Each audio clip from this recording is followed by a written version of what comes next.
Di zaman serba materialistik ini, orang terkadang rela melakukan apa saja. Tak peduli jalan yang ditempuh sesat atau hitam, yang penting baginya adalah bisa hidup enak dan mewah. Namun apalah arti hidup bergelimang harta jika didapat dengan cara yang tidak halal? Apalagi jika di kemudian hari harta yang melimpah itu akan menyiksa lahir batin tanpa batas waktu. Sebut saja namanya Sri Kaya, meski di masa mudanya kaya raya, ia tidak terlihat sumringah atau segar bila dipandang mata. Padahal ia sebenarnya bisa makan enak, membeli berbagai macam pakaian dan perhiasan bisa dilakukan dengan mudah. Namun, di usianya yang belum tua, ia justru terlihat ringkih seperti orang yang tengah sakit-sakitan. Perihal itu, tidak banyak orang yang tahu jika ia sebenarnya penganut pesugihan sejenis tuyul yang setiap malam minta disusuinya.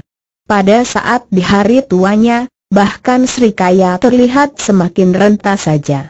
Tak hanya tubuhnya, penglihatan dan pendengarannya juga tidak begitu jelas. Karena itu jika berbicara dengannya harus ekstra keras yang disertai dengan menggunakan bahasa isyarat untuk memudahkan wanita tua ini menangkap maksud pembicaraan. Kini di hari tuanya, Sri Kaya hidup sebatang kara di sebuah desa di Tulungagung, yang berbatasan dengan Kabupaten Blitar, Jawa Timur. Penulis mengetahui keberadaan Sri Kaya dan jauh-jauh datang ke tempat tinggalnya setelah seorang rekan mengirimkan sebuah pesan yang isinya cukup menarik untuk ditelusuri. Yakni mengenai kehidupan wanita ini yang katanya pernah menganut sebuah pesugihan tuyul yang diperolehnya di daerah Tulungagung, yakni di makam Ngujang, Ngantru. Tapi, saat Sri Kaya ditemui penulis, ia mulanya menolak permintaan mengobrol mengenai masa lalunya yang kelam tersebut. Berkali-kali ia mengatakan bahwa itu masa lalu, tidak perlu diingat-ingat lagi. Seorang rekan yang sudah beberapa kali mengunjungi nenek tua ini mengatakan bahwa harus cukup sabar untuk bisa menggali cerita darinya. Rekan yang mantan wartawan itu sebenarnya sudah banyak menggali informasi mengenai masa lalu nenek tua itu.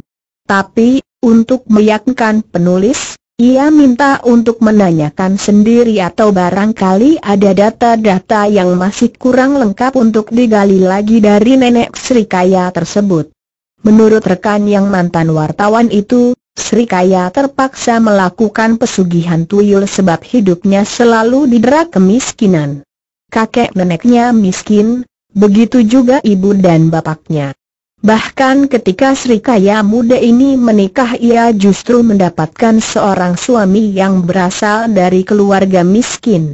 Yang lebih menyakitkan, suaminya itu ternyata seorang pemalas dan suka main judi. Perihal hobi suaminya ini, Sri Kaya sering dibuat sakit hati.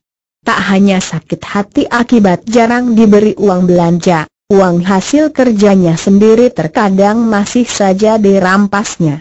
Konon, karena gelap mata jarang diberi nafkah, bahkan mungkin dalam beberapa minggu tidak pernah dikasih uang belanja oleh suaminya, Sri Kaya mendatangi makam Ngujang, yang ada di Kecamatan Ngantru, Tulungagung, yang jaraknya cukup jauh dari tempat tinggalnya.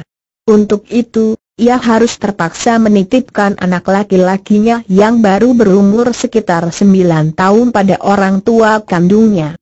Mulanya, ia tak bermaksud untuk memuja pesugihan. Ia hanya ingin datang saja ke makam itu, setelah mendengar cerita dari orang-orang bahwa sudah banyak yang berhasil setelah berziarah ke situ. Selain itu, ia mengaku lebih tenang saat berada di makam itu. Ia seperti menemukan tempat yang damai di situ.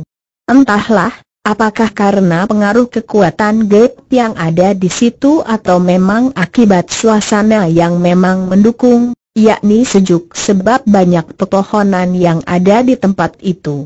Tak sekali saja Sri Kaya mendatangi makam itu.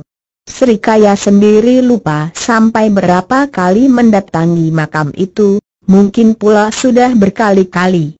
Meski sudah sering mendatangi makam itu, namun tidak ada tanda-tanda apa yang menjadi keinginannya akan bisa terkabul. Ia masih sering kekurangan dan pekerjaannya yang serabutan masih pula dijalaninya. Sampai pada suatu malam, setelah siangnya baru mendatangi makam Ngujang, dalam tidurnya Srikaya didatangi seorang anak gundul yang ingin ikut dengannya. Karena merasa kasihan, Srikaya akhirnya menuruti keinginan anak kecil yang berkepala pelontos itu. Namun, di tengah jalan bocah itu minta air susunya. Srikaya mengiyakan begitu saja, tapi saat bocah itu menyedot air susunya, bocah tersebut seperti tidak ada habis-habisnya meminumnya. Karena merasa sakit, Srikaya akhirnya terbangun dari tidurnya. Srikaya kaget, sebab mimpi itu seperti nyata. Mimpi itu katanya jelas sekali, sampai-sampai ia gemetaran dan tubuhnya berkeringat dan keadaannya berantakan seperti orang yang memang baru saja menyusui anaknya. Besoknya, Srikaya kembali bermimpi. Tapi kali ini mimpinya didahului dengan menyusui anak kandungnya sendiri, tapi saat itu tiba-tiba ada bocah lain yang ingin menyusu padanya. Berkali-kali Srikaya mimpi seperti itu. Sampai akhirnya ia sendiri yakin jika ada makhluk lain yang mengikutinya, yakni makhluk gaib kecilang bertelanjang dan berkepala pelontos, yang mungkin sejenis tuyul. Jika sebelumnya bocah gundul itu datang seperti dalam mimpi, kini Srikaya mengaku melihat dengan jelas kelebatnya. Bahkan terkadang, ia seperti mengintip atau memperhatikan Srikaya. Ia seperti tahu dan mendengarkan apa-apa yang diucapkan Srikaya. Pada saat itulah Srikaya iseng-iseng menyuruhnya melakukan ini dan itu dan ternyata bocah itu menurutinya. Perintah ini dan itu, salah satunya adalah mencarikan Srikaya uang yang entah uang itu didapatnya dari mana oleh bocah gundul itu. Mungkin juga mencuri milik orang-orang kaya. Meski begitu, katanya uang yang diperoleh bocah itu tidak pernah banyak, hanya beberapa lembar uang puluhan ribu. Meski begitu, hampir tiap hari Srikaya mendapatkannya. Menurut Srikaya yang pernah diceritakan pada rekan yang mantan wartawan itu, semua itu berjalan seperti mimpi. Tidak ada perjanjian gaib antara dirinya dengan makhluk gaib penunggu makam Ngujang atau bahkan dengan bocah gundul tersebut. Sejak itulah, tak butuh waktu lama, kehidupan wanita itu berangsur-angsur membaik. Ia tidak lagi menjadi buruh serabutan. Ia mulai membuka usaha kecil-kecilan. Dari usaha kecil-kecilan yang dirintisnya di pasar, yakni berjualan alat-alat dapur, usaha wanita itu cepat sekali perkembangannya. Sampai akhirnya Srikaya mempunyai stand di pasar yang dibeli dari uang tabungannya. Anehnya, jumlah tabungannya itu lebih besar dari perkiraannya. Mengenai hal itu, mungkin uang itu ditambahi dari makhluk kecil yang gundul tersebut. Tak hanya sekedar punya, lambat laun kehidupan Srikaya benar-benar bergelimang harta benda. Dengan kekayaan itu, Srikaya sebenarnya bisa melakukan apa saja. Membeli pakaian yang bagus, perhiasan, makanan yang nikmat dan lezat, dan berbagai hal yang menyenangkan. Tapi, ada pandangan yang sungguh-sungguh mengiris hati, yakni meski bisa makan enak, pakaian mewah dan memakai perhiasan yang mahal, awal wajah Srikaya tidak menampakkan suatu yang membahagiakan. Wajah wanita itu redup, seperti ada sesuatu yang menutupi. Tubuhnya kurus kering seperti orang yang sedang menderita sesuatu penyakit tertentu. Tidak ada yang tahu jenis penyakit apa yang sedang diderita wanita ini.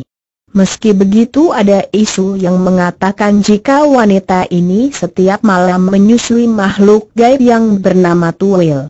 Karena disedot oleh tuyul yang minumnya banyak inilah wanita ini badannya kurus kering. 10 tahun berikutnya, Setelah Sri Kaya mendapatkan kekayaan seperti yang menjadi keinginannya, cobaan itu mulai datang menerpa. Suaminya yang pemalas dan hobinya yang hanya main judi, selingkuh dengan wanita lain. Padahal uang untuk judi dan selingkuh itu justru didapatnya dari memeloroti atau diam-diam mengambil dari usaha istrinya. Sri Kaya yang marah dan menganggap lelaki itu tidak tahu diri akhirnya menceraikannya. Setahun berikutnya, cobaan itu datang lagi. Anak tunggalnya yang menginjak remaja mengalami kecelakaan di jalan raya sampai akhirnya meninggal seketika di tempat kejadian perkara. Ditinggal suami, wanita ini pada waktu itu masih bisa menahan kesedihannya. Tapi kehilangan anak tunggalnya, sampai berbulan-bulan lamanya Sri Kaya tak bisa menyembunyikan rasa sedihnya. Lamban laun namun pasti, kekayaan wanita itu mulai merosot sedikit demi sedikit. Usaha perdagangan yang dilakukannya banyak mengalami kendala dan akhirnya menemui kegagalan. Kepada rekan yang mantan wartawan itu, Sri Kaya sempat mengaku jika ia sama sekali tidak ada perjanjian gaib dengan penunggu makam Ngujang mengenai tumbal atau lain sebagainya. Sri Kaya sendiri tidak tahu apakah meninggalnya anaknya akibat diambil penguasa gaib makam Ngujang sebagai tumbal atau memang murni kecelakaan. Meski tak juga mau bercerita panjang lebar mengenai masa lalunya pada penulis, wanita ini sempat juga mengaku jika ia tidak mau lagi didatangi bocah gundul yang menurut perkiraannya jelmaan tuyul itu.